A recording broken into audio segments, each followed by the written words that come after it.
To unite and liberate Kenya from the shackles of socio-economic injustice from a predatory ruling elite who with impunity have diverted our republic from serving the people to serving themselves.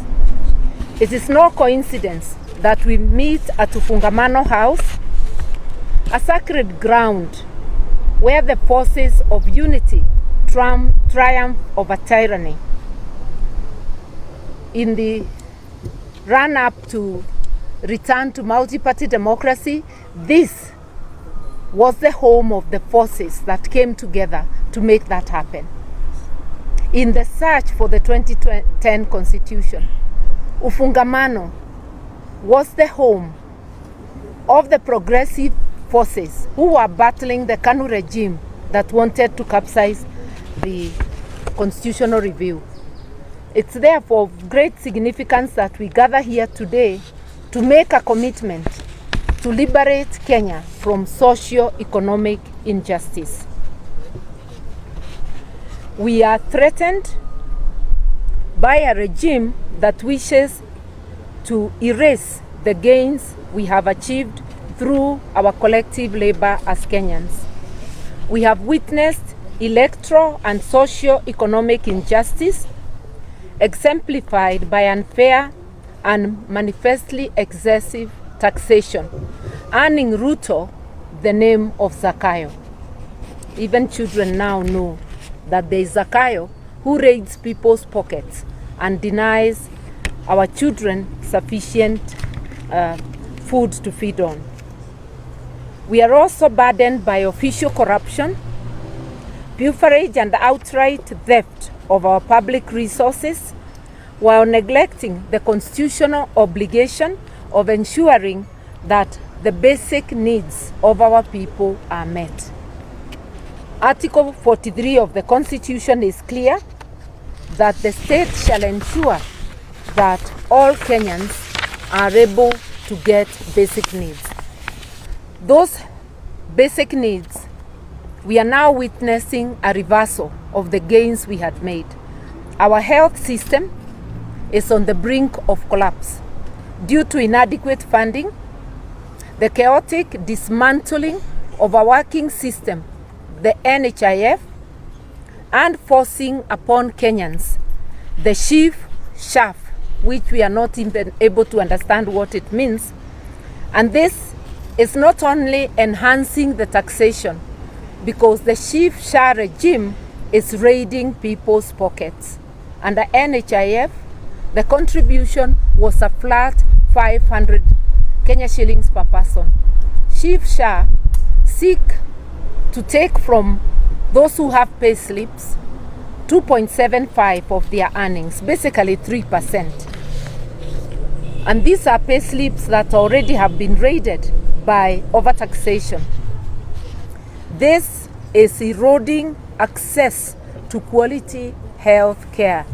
We have witnessed suffering, death, and impoverishment of families seeking to get their loved one to access health. Those who are unable suffer the consequences, which include death. Education sector is in chaos too. The transition to competency-based curriculum, CBC, has been so mismanaged, as well as the new university funding model. This is jeopardizing the education of our children and their future. Children from vulnerable families are at the greatest risk. Some may not complete university, while others may not get basic education. Every day we are greeted by the news of strikes, whether teachers or in the health sector. We know that Moi University Eldoret is on its knees. We do not know of a single learning institution, and especially the universities, that is not currently undergoing crisis caused by the chaotic manner in which the Ruto regime is managing the education sector. There are many other acts that the Ruto regime continues to commit which violate our constitution. The emasculation of independent institutions only worsens the situation. Parliament and the judiciary are under attack. Parliament has actually morphed from a watchdog to a lapdog. Kenyans are on their own. It has taken more than 2 years to get the nation an electoral commission, the IEBC, after Ruto, through vendetta, dismantled the electoral commission and ensured that the 4 commissioners who had disagreed with the verdict of his win were hounded out of office. You would imagine that in over 2 years they would have put together another IEBC. It's only early this year that a bill was passed to pave way for the setting up of this necessary institution. But the body has not been set up yet. Cases are in court, and we are asking the judiciary, what is the problem?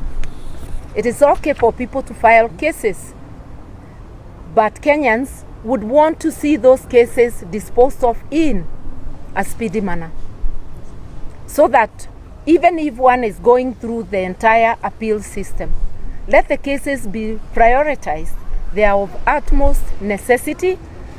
There are constituencies that have done 2 years without representatives, both at the National Assembly and at the County Assembly level. This is deplorable at a time we are quickly heading to another electoral cycle.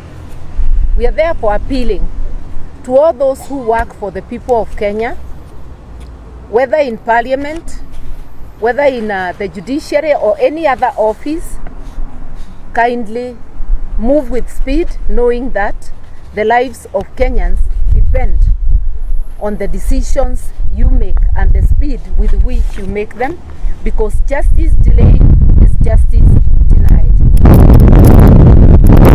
We salute those in the judiciary, especially the Court of Appeal, the High Court, and within the ranks of magistrates, those who have made decisions that have helped Kenyans to retain a modicum of integrity of their systems. We in particular salute the courts that have helped Kenyans to remain with our main gateway, the Jomo Kenyatta International Airport. If it was not for the sparks of light in the judiciary, this national asset would have been gifted to the shadowy Adani group. I call them shadowy because apart from America that has indicted them, they have integrity issues in many other jurisdictions. We have seen members of the Ruto administration, including Ruto himself, speaking for Adani, people who are on taxpayers' money, to advocate for Kenyans, advocating for a foreign entity. They now have egg on their face. We know they were advocating for corruption, for opaqueness. And we again salute our courts, and we say together we shall defeat the machinations of those who want to dismantle our republic and to rob of Kenyans of their national treasures. Nation building is not for the faint-hearted. Our institutions are as good as the people who run them. The rot in the executive permeates all levels, and therefore, to save ourselves and to save our homeland, we must redouble our efforts to rid ourselves of this inept, corrupt, and heartless Ruto regime. In order to restore our constitution order, Ruto must go. In order to build a functioning state that serves the interests of people rather than a handful of political elites and their cronies, Ruto must go. In order to restore access to quality health care for all, Ruto must go. to restore and enhance quality education for our children. Ruto must go. In order to strengthen our agriculture and agribusiness, and in order to feed ourselves. Ruto must go. In order to build a cohesive nation where every child, our youth, every woman and man have an opportunity to realize their full potential. Ruto must go. In order to release the full potential of our human and other resources, and to build a prosperous nation for all. Ruto must go. In order to have transparency, accountability in Kenya. Ruto must go. Indeed, because we know the DNA of the Ruto administration is lies, more lies, corruption, and extrajudicial executions. Yes. Kenya is ready and committed to mobilize, to unite Kenyans and work with all people of goodwill to liberate this country and to rid of the country one ZAKAYO